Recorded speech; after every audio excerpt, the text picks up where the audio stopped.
200 இருந்தா போதும்.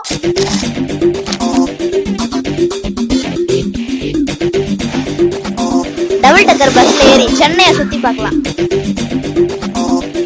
ட்ரிப்ளிகேன்ல லொகேட் ஆயிருக்கு. இந்த டிடிடிசி ஆபீஸ்ல இருந்து தான் இந்த ஜர்னி ஸ்டார்ட் ஆகும்.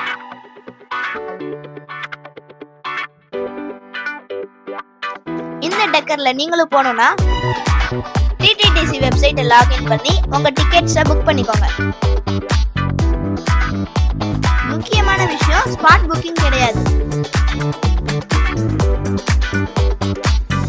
ஃபுல் அண்ட் ஃபுல் ஏசில தான் கூட்டிட்டு போறாங்க.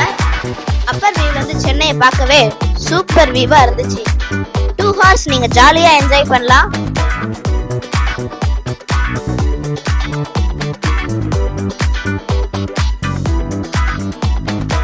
இன்னும் ஏன் வெயிட் பண்றீங்க? உடனே உங்க டிக்கெட்ஸை புக் பண்ணுங்க.